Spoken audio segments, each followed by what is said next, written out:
अस्सलाम वालेकुम। मैं हूं मौलाना साजिद रशीदी और आप देख रहे हैं मेरा चैनल एमएसआर न्यूज। दिल्ली चुनाव का बिगुल बज चुका है। 5 फरवरी को वोटिंग होगी और 8 फरवरी में गिनती हो जाएगी। ऊंट देखिए किस करवट बैठता है। दिल्ली की राजनीति आज के वक्त में सारी की सारी मुसलमानों पर टिकी है। मुसलमान किस पार्टी को वोट देता है, किस पार्टी की तरफ जाता है। कुछ लोगों का मानना है कि कांग्रेस की तरफ मुसलमानों का ज्यादा झुकाव हो रहा है। कुछ लोग कह रहे हैं नहीं, आम आदमी पार्टी को ही वोट देंगे। अब ऐसे में दिल्ली की जो राजनीति है वो तिकोनी राजनीति हो गई।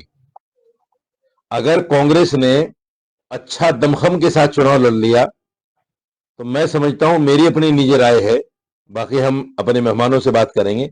मेरी निजी राय है कि शायद बीजेपी बाजी मार जाए। लेकिन अगर कहीं कांग्रेस कमजोर पड़ गई तो फिर आम आदमी रिपीट हो सकती है। कुछ बातें बीजेपी के लोग इस तरह की कर रहे हैं, जैसे आजशी को अभी कुछ बातें कही है रामवीर सिंह बिधोड़ी ने। ये सारी बातें लेकर कहीं ना कहीं माहौल बन सकता है केजरीवाल के लिए। लेकिन केजरीवाल के भी कुछ जो झूठे वादे हैं, जैसे अभी पुजारियों के लिए, ग्रंथियों के लिए ऐलान कर दिया कि हम 18,000 रुपए देंगे। हालांकि इमामों की तनख्वाह अभी तक अदा नहीं हुई। उम्मीद है कि मिल जाएगी, लेकिन अभी तक अदा नहीं हुई। और पुजारी और ग्रंथियों का ऐलान कर दिया है। बहरहाल इसी पर बात करेंगे इंशाल्लाह।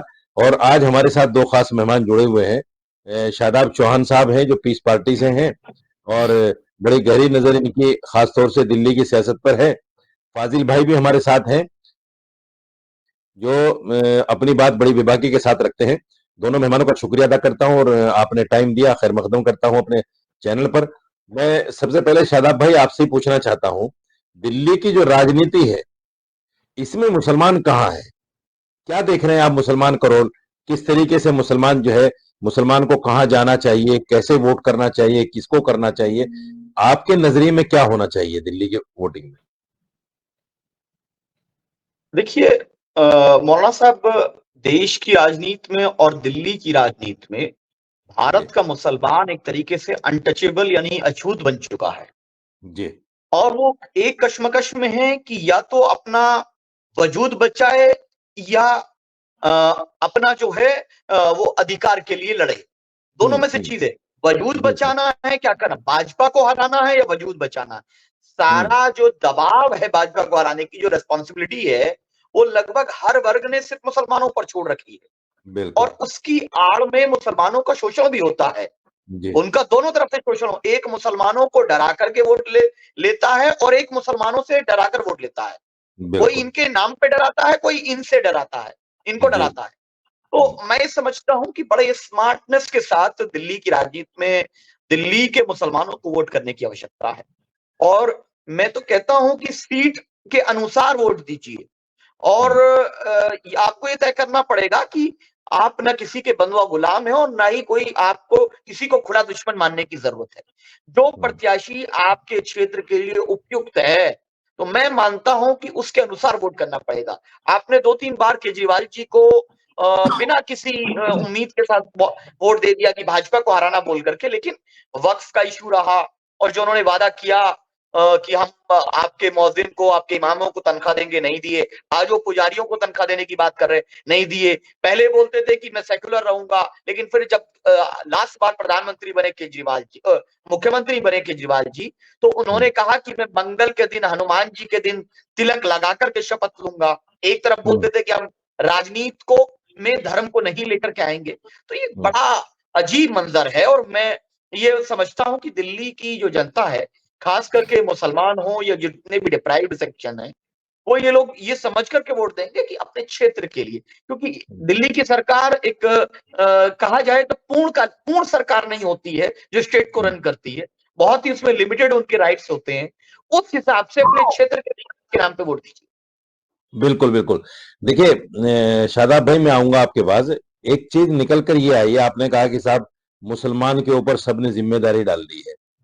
ये सच्चाई है, ये ज़िम्मेदारी डाल रखी है, लेकिन ये भी सच्चाई है कि मुसलमान भी एक जगह टिकना नहीं चाहता। मुसलमान भी एक डंडे झंडे को मानना नहीं चाहता। मुसलमान भी कहीं न कहीं छोटी-छोटी पार्टियाँ बनाकर रीजनल पार्टीज़ जो हैं, वो इस तरह के काम करती हैं जैसे MIM है या और दूसरी पार्टियां हैं, वो कहीं ना कहीं मुसलमानों को कमजोर करने का काम करती हैं। ये मेरी अपनी निजी राय है। फाजिल भाई, जी जैसे अभी शादाब भाई ने कहा कि भाई मुसलमानों के ऊपर जिम्मेदारी है, तो क्या इन राजनेताओं के ऊपर जो मुसलमानों के ठेकेदार बनते हैं और कहते हैं कि साहब हम मुस्लिम इत्तिहाद की बात करेंगे, मुस्लिमों को एक प्लेटफॉर्म पर लाने की बात करेंगे और मुसलमानों का अपना वजूद होना चाहिए, ऐसे में क्या ये जो मुस्लिम पार्टियां हैं, ये मुस्लिम हितैषी पार्टियां हैं, क्या इनके वजूद से मुसलमान का वजूद बनता हुआ दिख रहा है आपको? देखिए, शादाब भाई ने जो बात कही वो सब बातें तो ठीक हैं और मैं भी उनको मानता हूँ कि वो जो कह रहे हो सही है। जी लेकिन ऐसा हो गया है कि हम लोग मुसलमान मुसलमान करके कुछ अलग थलग से पड़ गए हैं। ये भी जी। इसमें हमारी गलती भी है। हम्म, हम विपक्ष की राजनीति क्यों नहीं कर सकते? हम्म, हम क्यों नहीं दलित की आवाज उठा सकते? हम क्यों नहीं पिछड़े की आवाज उठा सकते? हम क्यों हम्म, नहीं SC ST की बात उठा सकते? या हम्म, हम क्यों नहीं कोशिश करते? ये भी हम्म, तो एक बात है ना कि हम सिर्फ मुसलमान मुसलमान कब तक करते रहेंगे? जी। आखिर इस देश की सियासत में हमारा भी कोई जिम्मेदारी हम कहते हैं। हम हम्म, हिस्सेदारी की बात नहीं करते। हम हम्म, जिम्मेदारी की बात करते हैं कि ये हमारी हम्म, जिम्मेदारी है कि दलित को झोपड़ी में डाल के जला दिया जा रहा है। हम्म, उसको पानी अभी ओडिशा में परसों एक आदिवासी महिला को इसलिए जान से मार डाला गया कि उसने हम्म, घड़े से पानी पी लिया। इन हम्म, सब चीजों पर कभी हम लोग ना बात करते हैं, ना डिबेट करते हैं और ना इस पर हम्म, फिक्रमंद रहते हैं। जबकि हम्म, अल्लाह और अल्लाह के नबी ने सबसे ज्यादा जिम्मेदारी हमको दे रखी है, जुल्म हम्म, को रोकने की, जुल्म हम्म, से लड़ने की। और ये हम्म, सबसे बड़ी जिम्मेदारी मुसलमान की है। हमारे हम्म, नबी ने आराम अल्लाह ने हमको दे रखी है। लेकिन हम्म, हम लोग क्या करते हैं कि हम लोग एक बहुत बड़ा इस देश के अंदर ना मुसलमान के लिए बहुत बड़ा स्पेस है पॉलिटिक्स में। हम्म, लेकिन हम उस स्पेस को देख नहीं पा रहे। हम्म, देख इसलिए नहीं पा रहे हैं कि हम अपने मसाइल में इतने उलझे हुए हैं कि हम हम्म, उससे निकल ही नहीं पा रहे। जब हम्म, 2 कदम आगे बढ़ते हैं तो पैर में इतनी बेड़ियां हैं कि वो हम्म, हमको निकलने ही नहीं देती हैं। हम्म, अब हम्म, हम अपनी बेड़ी तोड़ें कि हम्म, उनकी उनकी फिक्र करें या उनसे उनके देखिए, सबका दुश्मन एक ही है।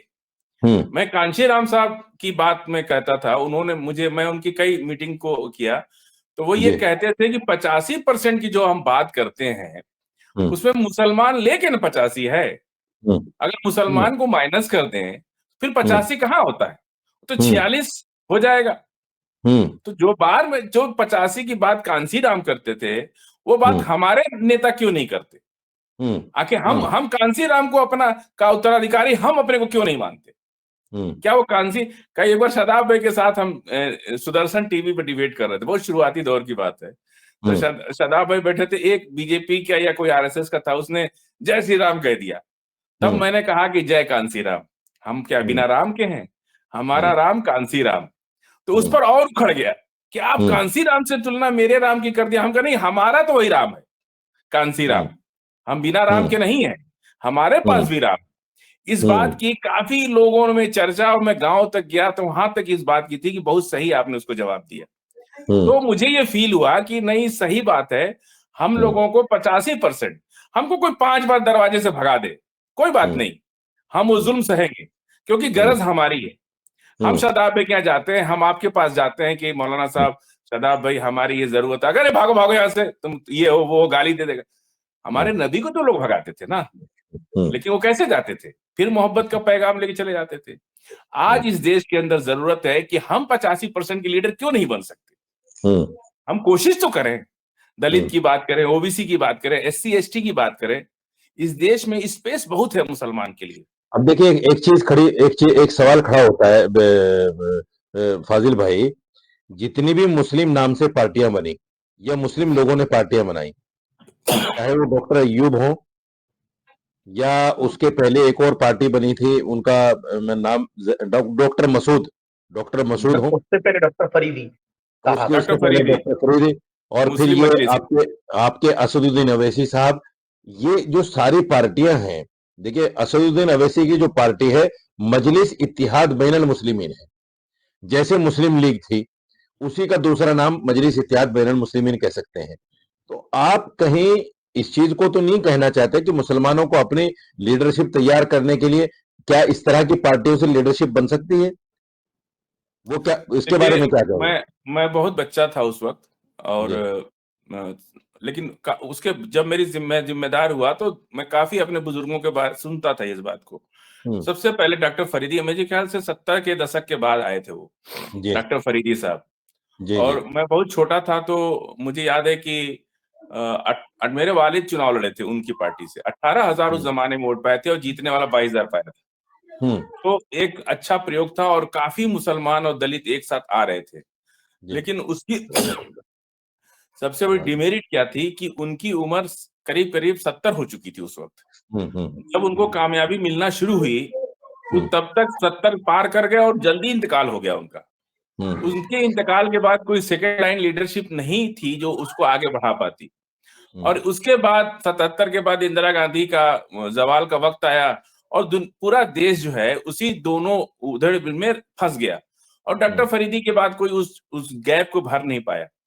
फिर उसके बाद जब पीस पार्टी अयूब साहब ने जब पार्टी का गठन किया था, मैं उस दिन मौजूद था उस कार्यक्रम में, रविंद्रालय में हुआ था लखनऊ में, और मैं वहां पे मौजूद था। इनका क्या था कि ये डॉक्टर हैं, साइंस के स्टूडेंट रहे, डॉक्टर हैं, तो सियासी तौर को जितना वो ऊपर ऊपर से समझते हैं, गहराई से नहीं समझ पाए। और मैं उस दिन मौजूद था। मुझे वो बिहार के जो सांसद थे, शदाब भाई नाम बताइए उनका, बिहार के जो एक बैकवर्ड मुसलमान की बात करते थे, जो शाहबुद्दीन साहब, नहीं, अरे अभी है वो, जेडीयू के बाद में थे, वो मुख्य अतिथि थे। चलिए, मेरा जो सवाल है, मेरा जो सवाल है उसी पे आ रहा हूँ। देखिए, मुसलमान के नाम पर लोग क्या सोचते हैं कि हम जल्दी से पॉपुलर हो जाएं तो कांग्रेस जैसी पार्टी और समाजवादी आरजेडी जैसी पार्टी हमसे नेगोशिएशन कर ले। सबका फिराक इसी में रहता है, अपना संगठन नहीं बनाना, अपना काम नहीं करना, केवल उसी फिराक में रहते हैं कि मीडिया के माध्यम से कुछ हम पॉपुलर हो जाएं और ये सेकुलर पार्टियां हमसे नेगोशिएशन कर लें और हमको 2-4 सीट दे दें। और कुछ नहीं तो कम से कम हम खुद एमएलए बन जाए, हम खुद हो जाए। इसके आगे किसी ने हो जाए। जी शादाब भाई, इसके आगे किसी की सोच ही नहीं है। जी बिल्कुल। इसके आगे कांशीराम साहब को सुनिए, मेरे सामने लोगों ने इतना मारा उनको, मेरे गांव से 3 गांव आगे राजपूतों का गांव था, बैटरी तोड़ दिया उनकी। मेरे इलाके में काफी वो घूमते थे, हर बार मैंने उनको देखा तो बटन 2-3 टूटी मिलती थी आगे, समझ रहे आप? उसकी वजह ये थी कि लोग उनको मारते थे और बैटरी तोड़ देते थे, लाउड स्पीकर कूच देते थे। और एक मीटिंग में मैं गया था, भाई छोटा 5th क्लास में उसमें पढ़ता था, मेरे गांव के एक अम्बेडकर हमारे परिवार से अच्छा मिलना जुलना था, वो उन्हें साइकिल में बैठा के ले गए। तो मेरी माँ ने जाने दिया, मैंने भी बस 20 सेकंड और ले लेते हैं, उसके बाद आप उसको क्लियर कर दीजिएगा। जब मैं उस बगीचे में मैं पहुंचा जहां कांशीराम साहब आने वाले थे, वहां कोई नहीं था, 2-3 आदमी बैठे हुए थे बस। तो मैंने अम्बेडकर से कहा कि अरे अम्बेडकर जी कहाँ ले आए, यहाँ तो कोई है ही नहीं। तो कह रहे साहब को आने दीजिए, फिर पता चल जाएगा। करीब 15-20 मिनट के बाद वो कहे कि आ गए। तो नहर के ऊपर से नीली झंडी लगा के वो साइकिल में चलते थे। तो जब साइकिल की नीली झंडी दिखने लगी, कोई रहर के खेत से, कोई गन्ने के खेत से, कोई तालाब के पीछे से, कोई बिल्डिंग के पीछे से, कम 15 मिनट में वहां 4,000 आदमी इकट्ठा हो गए। इसलिए नहीं इकट्ठा हो रहे थे कि वहां सवर्ण जातियां उनको मारती थी कि तुम कांशीराम की मीटिंग नहीं जाओगे। उनको शौच करने अपने खेतों में नहीं जाने देते थे। इतना जुल्म सहने के बाद जाकर के 40,000 किलोमीटर के साइकिल चलाने के बाद कांशीराम मुलायम सिंह यादव के साथ गठबंधन करके एक बार हुकूमत में आए। और उसके बाद क्या हुआ आप देख सकते हैं। अब आप कंटिन्यू करिए। शादाब भाई, देखिए, ये तो दूसरे लोगों ने मुसलमानों के सर पे हाथ रख के और मुसलमानों को अपना बना के अपनी पार्टियां तो बनाई, लेकिन मुसलमानों ने दूसरों को का साथ देकर, दूसरों को वोट देकर हमेशा उनकी मदद की है, अपना कुछ नहीं किया। तो दिल्ली जैसे शहर में आप क्या समझते हैं कि मजलिस इत्तेहादुल मुस्लिमीन जो पार्टी है या अन्य दूसरी जो भी पार्टियां हैं जो मुसलमानों ने छोटी छोटी पार्टियां बना रखी हैं, क्या इन पार्टियों को जो वजूद नहीं है दिल्ली के अंदर, तो ऐसे में क्या चुनाव लड़ना चाहिए या मुसलमानों के वोट को बिखरने से बचाना चाहिए? देखिए, इसमें 2 कॉन्ट्रडिक्शन है। पहला तो ये है कि हम लोग दिल्ली में देख रहे हैं पिछले 3-4 चुनाव से मुसलमानों ने एक वोट अरविंद केजरीवाल जी को दिया है। और अगर कहीं किसी पार्टी का संगठन है और अगर वो चुनाव लड़ने की इच्छुक है तो उसमें किसी को 1 सीट या 2 सीट पे किसी को लड़ने से मुझे नहीं लगता किसी को आपत्ति होनी चाहिए। तीसरी बात ये है कि अभी एक बड़ी चर्चा हो रही थी कि भाई मुसलमानों की पॉलिटिक्स क्या क्या काशीराम जी की तरह कर सकते हैं। देखिए, काशीराम जी के साथ काशीराम जी का समाज खड़ा था, उनके समाज का कोई ठेकेदार नहीं था। हमारे समाज के हर 10 किलोमीटर पे नया ठेकेदार बैठा हुआ है, और वो ठेकेदार जो है अपने चंगुल से आजाद होने देना नहीं चाहता है। कभी ठेकेदार धार्मिक चोला ओढ़ करके ठेकेदारी करता है, कभी राजनीतिक चोला ओढ़ के करता है, कभी सामाजिक चोला ओढ़ के करता है, लेकिन है वो ठेकेदार। एक बड़ा वर्ग जो है भारतीय मुसलमानों को अपने षड्यंत्र के तहत फंसाया हुआ है, अपने निजी लाभ के लिए। उसको राज्यसभा मिल जाए, उसको कोई पट्टा मिल जाए, उसके बच्चों का कुछ हो जाए, ये सब पूरी एक षड्यंत्र है। और उस षड्यंत्र में मुस्लिम नेतृत्व कभी उभर नहीं पाया। और देखिए, लीडर्स को अगर कंपेयर करेंगे आप, तो ये कोई कंपैरिजन नहीं हो सकता कि भाई अगर वाजपेयी साहब के अगर कुर्ता नहीं फटा, अगर उनको जूतों से मारा नहीं गया तो वो नेता नहीं है, या ओवैसी को अगर मारा जाएगा, जूतों से मारा जाएगा, तभी वो उनको संघर्ष दिखेगा या नेता कराएंगे। ये मैं क्राइटेरिया नहीं मानता। बिल्कुल संघर्ष में कभी कभी राजनीतिक लोगों को लाठियां भी खानी पड़ती है, कभी कभी जेल को भी जाना पड़ता है, कभी कभी जो दूसरी ताकतें हैं वो हमला भी करती हैं। ये एक राजनीतिक सफर का एक मैं कहूं कि उसकी बाधा है, और उस बाधा को, विघ्न को पार करने वाले को ही नेता कहा जा सकता है। लेकिन मैं एक बात बहुत स्पष्ट के साथ कह रहा हूं कि देखिए, हम कभी भी कितना भी आप बोलिए, क्या सलमान खुर्शीद साहब के जितने सेक्युलर पार्टी के नेता हैं, उन्होंने कभी नहीं कहा कि मुस्लिम की बात करेंगे, और नहीं किया। उनको कभी भी आप किसी भी कंटेस्ट करना चाहिए, भी मुसलमान ना हो, लिख कर देता हूं कि कोई चुनाव नहीं जीत सकता। ये कड़वा सच है कि भारतीय राजनीति जाति और धर्म पर बहुत हद निर्भर करती है। बिल्कुल नहीं होना चाहिए, मैं नहीं मानता कि ऐसा होना चाहिए, लेकिन ये कड़वा सच है कि स्वीकार करना पड़ेगा। और जिस दिन मुसलमानों के नेताओं के साथ बिल्कुल कमियां सब में होती हैं, लेकिन जिस दिन मुस्लिम लीडरशिप के साथ मुसलमान एक बार खड़ा हो जाएगा, मैं समझता हूं कि वो लीडरशिप भी अपनी कमियां सुधारेंगी, और मैं समझता हूं कि सब लोग मिलकर के एक प्रोग्रेसिव पॉजिटिव पॉलिटिक्स की तरफ जाएंगे। लेकिन शादाब भाई, एक चीज तो ये हमें समझनी पड़ेगी। देखिए, मुस्लिम लीडरशिप के साथ अगर मुसलमान 100% भी खड़ा हो जाए, आपकी आबादी कितनी है? सरकारी आदादोशुमार में तो 17-18% है आप। अगर आप 100% भी खड़े हो जाएं, तो आपकी 100% आबादी से क्या फर्क पड़ेगा? हिंदू वोट इकट्ठा हो जाएगा और आपको फिर वहीं का वहीं रहना पड़ेगा। तो क्या ऐसा नहीं हो सकता कि हम मुस्लिम पार्टियां जो बनाते हैं मुस्लिम लोग, वो इस तरह की पार्टी बनाए जिसमें दलित भी शामिल हो, जिसमें पछड़ा भी शामिल हो, जिसमें सवर्ण हिंदू को भी लिया जाए, तमाम लोगों को छोड़कर एक पार्टी बने और उससे अपना वजूद बनाया जाए? नहीं, बिल्कुल आपने सही कहा। देखिए, कोई भी ऐसी पार्टी नहीं है, जहां तक मुझे जानकारी है, मैं अपनी पार्टी का तो स्पष्ट कर देता हूं कि हमारी पार्टी से नॉन मुस्लिम विधायक भी रहे हैं, और दलित लोगों कई लीडर्स हैं जो सेकेंड नंबर पर आए चुनाव में। हमारी पार्टी में तो ये डिस्क्रिमिनेशन नहीं है, हमारी पार्टी के नाम में कोई ऐसा डिस्क्रिमिनेशन है। और मैं समझता हूँ कि लगभग हर जितनी भी मुस्लिम पार्टी के प्रतिनिधि है या रहे हैं, कोई ना कोई प्रतिनिधि गैर मुस्लिम रहा, ऐसा नहीं है। और हाँ, ये बात आपकी बात में दम है कि हम सिर्फ मुसलमानों राजनीति में आ जाओ बोल करके हमारे साथ, ये तो मैं भी नहीं का पक्षधर नहीं हूँ।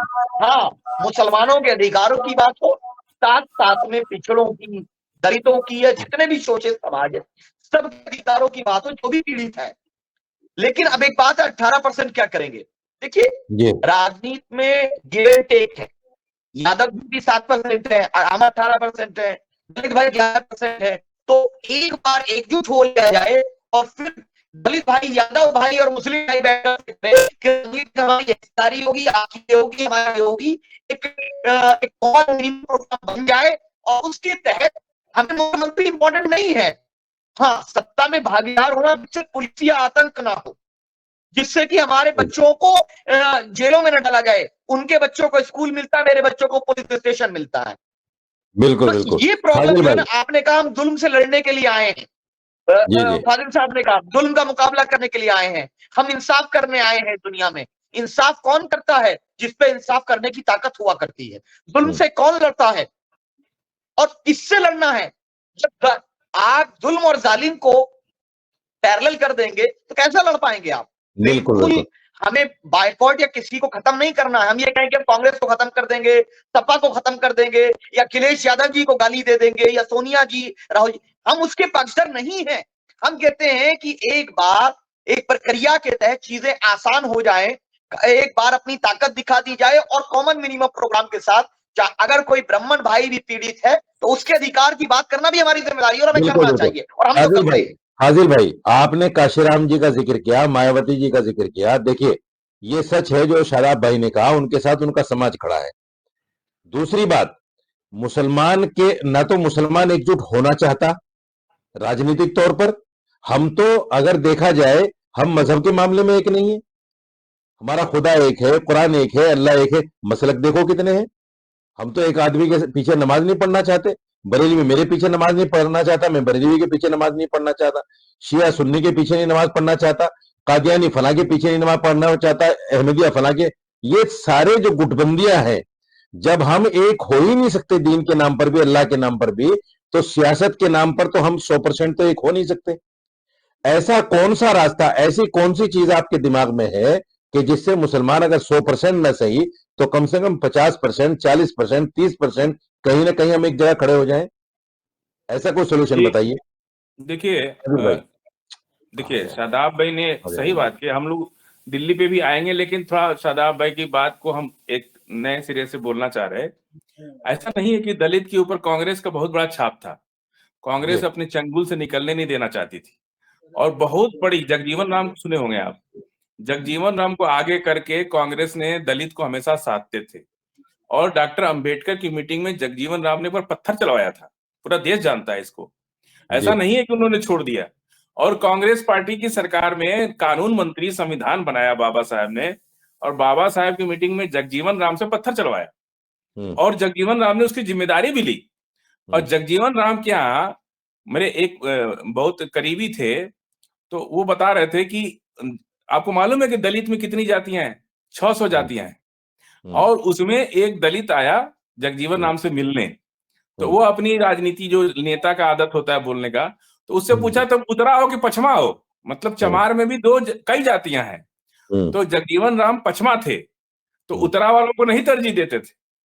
ऐसा नहीं है, वहां भी बहुत कांग्रेस के इतना मजबूत पंजे का जकड़ दलित पे भी था, ब्राह्मण पे भी था, और मुसलमान पे भी था। लेकिन मुसलमान नहीं निकल पाया, और कांसी राम ने बड़ी मेहनत करके, देखिए कांसी राम की 3 बातों को हम दोहराना, मैं काफी समय दिया हूं उनके साथ। वो सबसे पहले गए विद्यार्थियों के पास कि भाई एक संगठन बनाना, अगर टाइम इसमें थोड़ा दीजिएगा हमको। सबसे पहले वो गए कि स्टूडेंट के पास कि भाई इनके पास ब्रेन है और टाइम है, लेकिन इनके पास क्या है, समय नहीं दे सकते। समझ रहे आप, ये समय नहीं दे सकते। उसके बाद किसान के पास गए कि हम किसान का एक संगठन बनाएंगे और किसानों को एकजुट करेंगे। तो कांसीराम किसानों के बीच में भी घूमे, तो किसानों के पास क्या था कि समय तो बहुत है, पर बुद्धि नहीं है और पैसा नहीं है, और संगठन चलाने के लिए बुद्धि, पैसा और समय, तीनों चीज चाहिए। तब इन्होंने उसके बाद बाम सेफ बनाया, मतलब गैर राजनीतिक संगठन बनाया, बाम सेफ। उस बाम सेफ में उन्होंने सरकारी कर्मचारियों को जोड़ा। सरकारी कर्मचारी एक तो अकॉर्डिंग टू रिजर्वेशन नौकरी में भी थे, दलित को आरक्षण मिलता ही था, तो चपरासी से लेकर कमिश्नर तक हर ऑफिस में 2-4 आदमी मिल जाते थे। तो उन्होंने बाम सेफ बना करके सबसे पहले जोड़ा किसको? सरकारी कर्मचारी को, क्योंकि वो सरकारी कर्मचारी पॉलिटिक्स नहीं कर सकता था, इसलिए उन्होंने गैर राजनीतिक संगठन बाम सेफ बनाया। और उसकी खासियत क्या थी कि वो 8 घंटा नौकरी करने के बाद फ्री है, तनख्वाह पा रहा है तो पैसा भी है, और नौकरी कर रहा है तो बुद्धिमान भी है, बुद्धि भी है क्योंकि पढ़ा लिखा है। वहां जाकर के वो सक्सेस हुए, और बाम से बना के उन्होंने पूरे प्रदेश में पहले सरकारी कर्मचारियों को जोड़ा। कांसीराम को आप सिर्फ मुलायम सिंह यादव 89 से मत देखिए, कांसीराम को 79 से देखिए आप।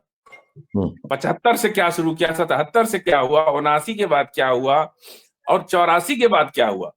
बाकायदा उनका तो 1990 के बाद, मतलब 2000 के बाद प्लानिंग थी, लेकिन 89 में कुछ फाजिल साहब हम ज्यादा चर्चा नहीं करें काशीराम जी की। अरे क्या किया उन्होंने हमारे लिए, छोड़ दीजिए। नहीं, मेरी बात समझिए। आप उसको गहराई से देखिए, आप देखिए नहीं, हम गहराई से नहीं देखना चाहते। मत। जिस आदमी के अंदर नहीं इतना कॉन्ट्रडिक्शन है कि उन्होंने कभी इसकी वकालत नहीं की कि मुसलमानों को पैरेलल पॉलिटिक्स में रिप्रेजेंटेशन होना चाहिए, कभी की तो मुझे बता फाजिल भाई की बात सुन ले, फाजिल भाई की बात सुन ले। नहीं, शादाब भाई मैं देखिए इसमें थोड़ा समझना पड़ेगा, जो आप कह रहे हो सही है, लेकिन इसको थोड़ा समझना पड़ेगा। पॉलिटिक्स को हम अपने नजरिए से नहीं देख सकते, गहराई कितनी नीचे है पहले गहराई नापिए तब उतरिए उसमें, बात समझिए आप। अगर बिना गहराई नापे कूद जाएंगे। नहीं, मैं आपकी बात नहीं, आप ये नहीं समझ रहे कि मुसलमान है और उनमें कोई वो नहीं हो सकता, मैच हो ही नहीं सकता। हो सकता है, मुसलमान तो लेट कर गया। डिफरेंट आइडिया, सुनिए 85% नहीं रन कर सकती। सुनिए शादाब नहीं भाई, कर सकती। बाम सेफ में मुस्लिम भी है, जो बाम सेफ नाम है ना उसमें मुस्लिम भी है, बैकवर्ड इस तरह से कुछ पूरा नाम है। और सुन लीजिए, मैं देखिए माया, देखिए अब सुन लीजिए, मैं आगे आ रहा हूँ, रुकिए 1 मिनट, मैं आगे आ रहा हूँ। अब मैं आपकी बात को आ रहा हूँ, आपकी बात को समझा।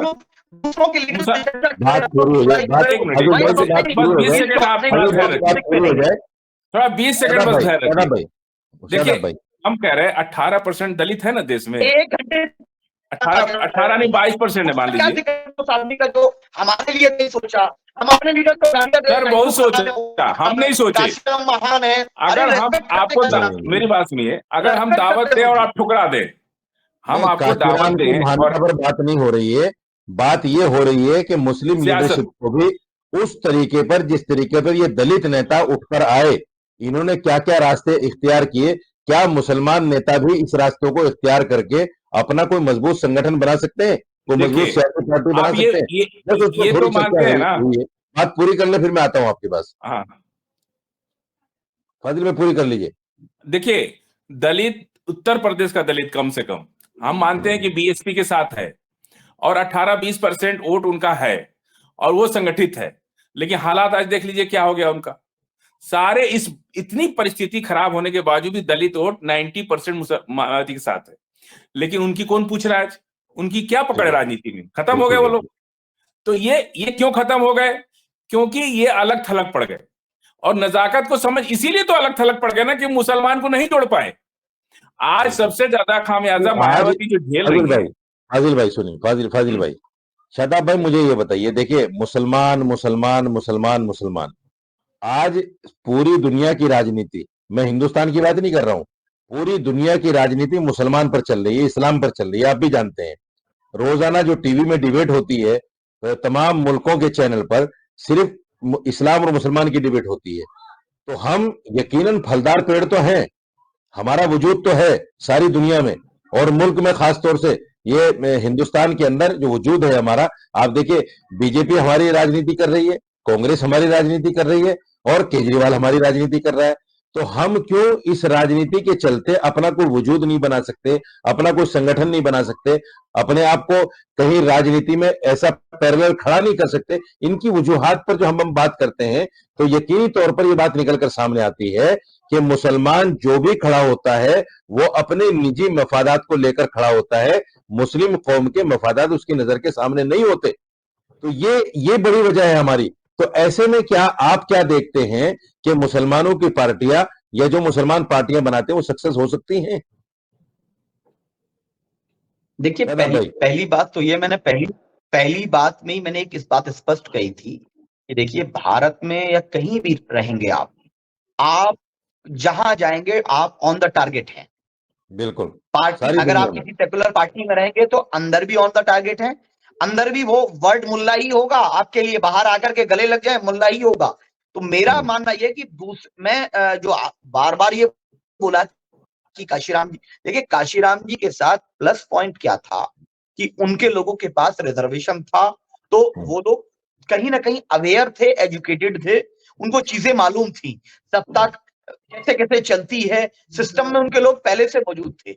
हाँ उनका संघर्ष था, उनके लिए रेस्पेक्ट है, नो डाउट। लेकिन हमारे साथ ड्रॉबैक, कितने ड्रॉबैक हैं? पहली बात तो ये कि मेरा समाज चाहे किसी भी समय एक हो या ना हो, लेकिन भाजपा को हराने के नाम पे एक हो जाता है, क्योंकि इतना धार्मिक और सामाजिक लोगों ने टेरराइज किया हुआ है कि अल्लाह से डर के नमाज कम पढ़ता है, भाजपा से डर करके सेक्युलर पार्टियों को बिना मुद्दे के वोट ज्यादा देता है। आपत्ति नहीं है कि वोट दिया जाए किसी दूसरी पार्टी को, सपा को, कंडीशन पे दीजिए। आज जो मुस्लिम ऑर्गेनाइजेशन से जिनके से मुसलमान जुड़ा हुआ है, वो सबसे बड़ी जिम्मेदार है मुसलमानों की तबाही की, क्योंकि मुसलमान उनकी बात मानता है। आप बताइए, आप 10 कंडीशन लिख के दे दीजिए कि मुस्लिम नेता ये करे तो मुसलमान उससे जुड़ जाएगा, हम अपने नेता से वो काम कराने तैयार है। नहीं होगा कुछ भी, क्योंकि प्रॉब्लम ये है कि महाराष्ट्र में लिख के दिया था फाजिल भाई, यही प्रॉब्लम है ना। आपको जय काशीराम अच्छा लगता है, आपको मुबारक हो, आप बनिए आप दलित, मैं क्या कर सकता हूँ। नहीं, वो जय काशीराम की बात नहीं कर रहे हैं। मैं क्या ही बोलता हूँ, जय श्री राम बोलिए, मेरे को क्या मतलब है। अरे महाराष्ट्र में मौलाना लोग लिख के दिए थे ना कांग्रेस को। अरे मैं वही बोल रहा हूँ आपको कि आपको अपनी कंडीशन से करना पड़ेगा। आप गुलामी करना तो 70 रिप्रेजेंटेशन है आपका, इंडियन पॉलिटिक्स में रिप्रेजेंटेशन क्या है आपका, ओवैसी आए क्या बताइए। ओवैसी कब तेलंगाना से बाहर कब निकले ओवैसी? डॉक्टर अयूब कब आए राजनीति में? आपसे आरक्षण दलित मुसलमान नहीं हो सकता, किसने छीना था? यही अंबेडकर जी थे ना।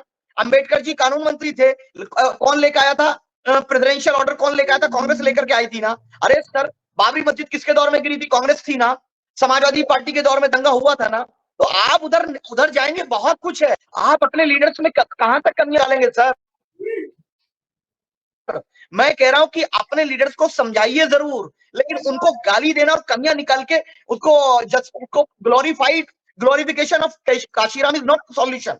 हाँ, हमारे अंदर कमियां हैं, आप बोलिए कि आपको ये करना चाहिए, वो हम एक्सेप्ट करेंगे, लेकिन glorification of Kashiram and demotivation of Asaduddin Owaisi and Ayyub, it's not good. मैं उसके खिलाफ हूं। मैं भी मानता हूं कि भारत के अंदर हम किसी धर्म को गाली देकर के राजनीति नहीं कर सकते, किसी जाति को देकर के राजनीति नहीं हो सकती, किसी समाज को दरकिनार करके राजनीति नहीं हो सकती, किसी पे अत्याचार करके राजनीति नहीं हो सकती। लेकिन मैं क्या करूं? मैं खाली जो वो सामने वाले कांग्रेस बोले डांस करो तो मैं डांस करूं, वो बोले गाना गाओ तो मैं गाना गाऊं। मैं क्या करूं कि मेरा भारतीय राजनीति में अस्तित्व हो जाए? वो टर्म्स एंड कंडीशन क्या है और क्या वो मैंने आपसे पहले की? मैंने तो जिन्ना को भी रिजेक्ट किया ना, ये बोल करके नहीं नहीं हम अपने देश में रहेंगे बोल के। हमने तो, अब तो कट्टरवादी तब भी नहीं थे। तो क्या करना पड़ेगा? वो कंडीशन नहीं बताया कोई भी आज तक। मंगनी साहब को बहुत कुछ मिल गया, बहुत से लोगों को बहुत कुछ मिल गया, लेकिन मैं जो आम मुसलमान है, आज वो एजुकेशन की भीख मांग रहा है, आज उसके बच्चों की जिंदगियां तबाह हैं, वो भीख मांग रहा है, उसके इलाकों में पुलिस स्टेशन है, उसको कोई लोन देने तैयार नहीं है, उसको जब कुछ भी नहीं होता है तो अपराध की तरफ जाता है। आप ये जान लीजिए कि जब समाज का कोई व्यक्ति पिछड़ी सब में खड़ा होगा तो उधर अपराध भी ज्यादा होगा। फिर मुझको कहा जाता है कि इनके बच्चे ऐसे होते हैं, इनके बच्चे ये करते हैं। सर, एसी के कमरों से सॉल्यूशन नहीं आने वाला। हम क्या करें, वो प्रोग्राम बताइए आप लोग। देखिए शादाब भाई, दर्द आपका भी बजा है, इसमें कोई दो राय नहीं है। बिल्कुल सारी पार्टियां मुसलमानों को कहीं ना कहीं बदनाम करने, उनको बुराई की तरफ ले जाने, गलत काम कराने, इन तमाम चीजों में मुलव्वस है। मैं आपको एक वाकया बताता हूं फाजिल भाई। भजनपुरे से, सॉरी सीलमपुर से मेरे पास एक फोन आया एक लड़के का, ये 2-3 साल पहली बात है। उसने कहा मौलाना साहब, मैं पहले 205 नंबर की बस में जेब काटता था, लेकिन ये 3 साल से मैं छोड़े हुए हूं उस काम को, मगर पुलिस वाला मुझे बार बार फोन करता है और ये कहता है तुमने ये काम क्यों छोड़ दिया और शुरू करो दोबारा। तो मैंने उस पुलिस वाले का नंबर लेके उसको डांटा और उसको कहा कि अगर तूने आज के बाद उसको फोन कर लिया, तेरी नौकरी खा जाऊंगा मैं। तो ये सच है, शादाब भाई जो कह रहे हैं सच है। ये मुसलमान को गलत रास्ते से हटाने के लिए कोई पार्टी इच्छुक नहीं है। वो कहते हैं जितना गड्ढे में गिरे, जितना बुराई में रहे, उतना ही अच्छा है। लेकिन सवाल ये है सबसे बड़ा कि आज जैसे दिल्ली का इलेक्शन है, दिल्ली के इलेक्शन में मुसलमान ऐसा क्या करे कि मुसलमान का अपना वजूद निकलकर सामने आए कि मुसलमान जिसे चाहता है हरा सकता है, जिसे चाहता है तख्त पे बिठा सकता है। ऐसा कोई वजूद तो अपना होना चाहिए ना फाजिल भाई, उसके लिए हम क्या करें? देखिए, मैं 2-3 बातें कहूंगा, ज्यादा लंबी नहीं करूंगा। एक तो मैं ये कहूंगा कि केजरीवाल पे हम आते हैं।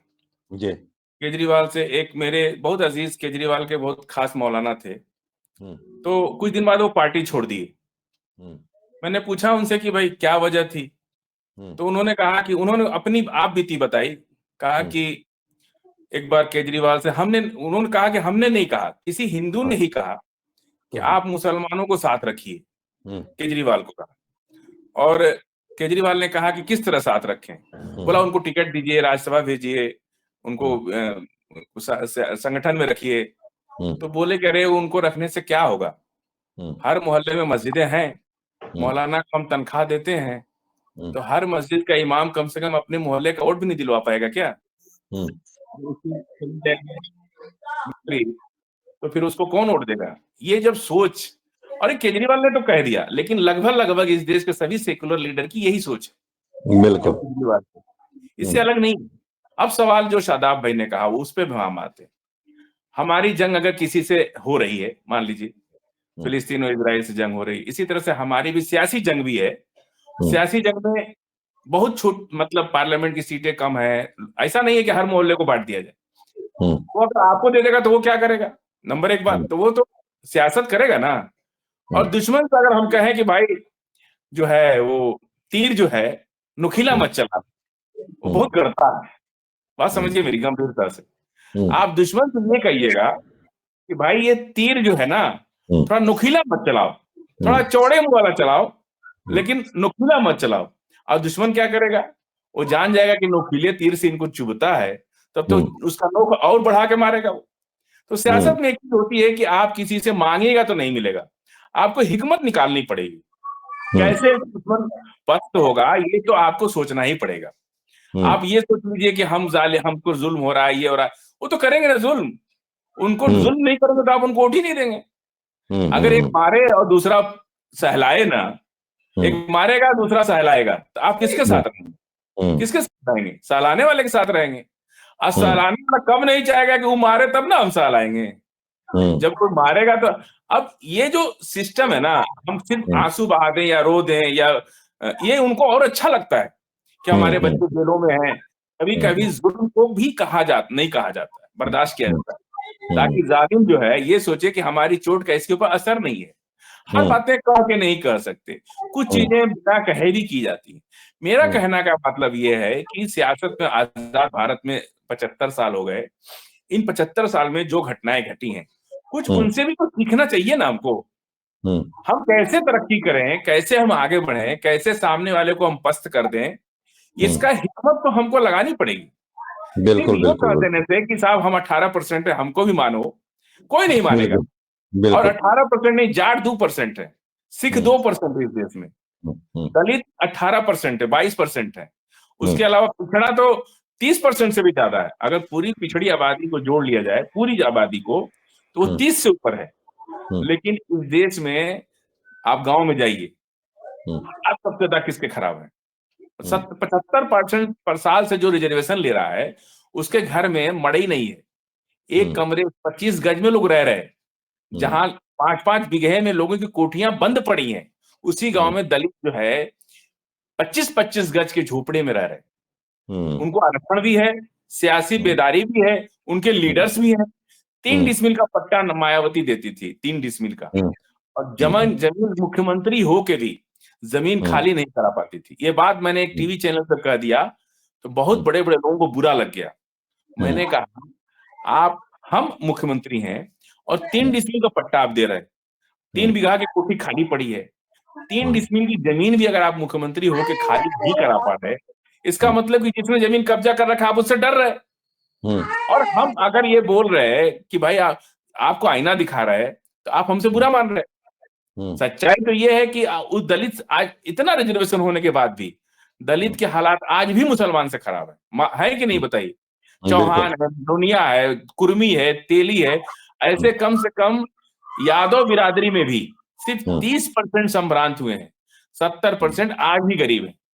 बस ये है कि वो लोग भैंस वैंस पाल करके अपना कुछ थोड़ा रोजगार कर लेते हैं, और ओबीसी रिजर्वेशन पा रहे तो नौकरी भी मिल गई मंडल कमीशन के बाद। नहीं तो आपको बता दें कम से कम 16 जातियां, जिसमें चौहान है, कुर्मी है, कोयरी है, तेली है, मुसहर जाति, समझ रहे आप, वाल्मीकि जाति, मुसहर जाति, मुसहरों की स्थिति वहां पे 16% है बिहार के अंदर। लेकिन जाके देखिए क्या हाल है उनका। उनके पास एक थाली है, उसको धोते हैं, तब दूसरा आदमी खाना खाता है, फिर वो खाली खा के धोता है, तब तीसरा आदमी खाना खाता है। उसके घर में एक पतीली है, एक पतीली को धो करके दूसरी सब्जी बनाई जाती है, फिर उसको प्लेट में निकाल के उसमें दाल बनाई जाती है। इस तरह के हालात में मुसहर जाती है आज, वो भारत का नागरिक नहीं है, उस पर नहीं ख्याल करना चाहिए किसी को। हम क्यों नहीं करते? आखिर ये हक हमको है कि नहीं है कि हम मुसहर की बात कर सकें, हम वाल्मीकि की बात कर सकें, हम कुम्हार की बात कर सकें, कुम्हार जाति को। मैं आपकी बात से 20 सेकंड और लगे। कुम्हार जाति के लिए इन लोगों ने 3 डिसमिल का पट्टा दिया जमीन में। क्या कहा? इसमें से मिट्टी निकाल के घड़ा बनाओ। मैंने एक बहुत बड़ी मीटिंग में कह दिया कि जब आप कुम्हार को और शर्मा को, लोहार को आप इक्विपमेंट दे रहे हैं कि भाई हम लोन दे रहे हैं, इक्विपमेंट दे रहे हैं, तो एक काम कीजिए, जो जातियां खेती करती हैं, कृषि मजदूर कौन है? कोई मालिक तो अपना खेत जोतता नहीं, तो जो कृषि मजदूर है उसको सारी जमीन आप दे दीजिए देश की, वही जोतेगा और फसल ज्यादा पैदा करेगा, क्योंकि वो तो एक्सपर्ट है उसका। लोग बंबई में, दिल्ली में और कलकत्ता में रहते हैं, उनको ये नहीं पता कि हमारी जमीन है कहाँ। समझ रहे हैं आप? उनको एक पीढ़ी खत्म हो गई, दूसरी पीढ़ी को ये नहीं पता कि हमारी जमीन गांव के उत्तर में है कि दक्षिण में है। बिल्कुल। और उन लोगों को वहां के काश्तकार बुआई करके और गल्ला बेच के अकाउंट में पैसा डालते हैं। उनका क्या हक है भाई? और वो वहां फ्लैट में रह रहे। तो आखिर इस पर बात कब होगी देश के अंदर? आज जल, जंगल, जमीन पर सबका अधिकार है।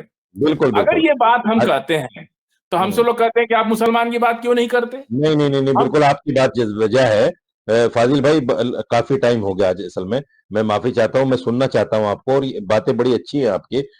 कुल मिलाकर ये है कि मुसलमानों को भी इस तर्ज पर ही राजनीति करनी पड़ेगी जिस तर्ज पर दलित नेताओं ने राजनीति की है, और उन्होंने सबको साथ लेकर अपनी बिरादरी के लिए निस्वार्थ होकर काम किया है। हमारे यहाँ सबसे बड़ी दुविधा और सबसे बड़ा दुख यह है कि जो भी आदमी पार्टी के नाम पर खड़ा होता है, कौम के नाम पर खड़ा होता है, वो पार्टी बनाता है, और पार्टी बनाने के बाद खुद एमपी बनके, खुद एमएलए बनके अपना घर, अपना उल्लू सीधा कर लेता है, और कौम के नाम पर कुछ नहीं होता। जितनी भी नेता मुस्लिम पार्टियों, सेकुलर पार्टियों में है, उन तमाम का हाल देखिए। वो, उनके बच्चे, उनके रिश्तेदार सब स्टेब्लिश हैं, लेकिन कौम कहीं भी जाए उस पर किसी को कोई ध्यान नहीं है। मुसलमानों को चाहिए अपने ऐसे आदमी को अपना नेता बनाए, अपना कायद बनाए, जो निस्वार्थ होकर, जो बिल्कुल इखलास के साथ में कौम की रहनुमाई करता हो, कौम के लिए काम करता हो, तब जाकर इस मुस्लिम कौम का भला हो सकता है। नहीं तो हर सियासी पार्टी मुसलमानों को इस्तेमाल करेगी, मुसलमानों के लिए कोई काम नहीं करेगी। मुसलमानों को खुद अपने लिए सोचना है, अपने लिए आगे बढ़ने की फिक्र करनी है, अपनी एजुकेशन की बात करनी है, और जितनी भी जो परेशानियां हैं उन तमाम को खुद हल करने की बात करनी है। कोई किसी का, कोई पार्टी जो है मुसलमानों को के साथ खड़ी होने वाली नहीं है, उसकी परेशानी में, उसके दुख दर्द में। बहुत बहुत शुक्रिया फाजिल भाई आपका भी, और शादाब भाई हमारे साथ जुड़े थे उनका भी।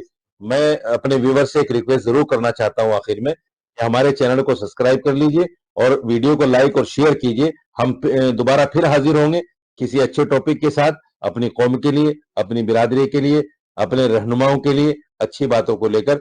तब तक के लिए दीजिए इजाजत। बहुत बहुत शुक्रिया। खुदा हाफिज। अल्लाह हाफिज।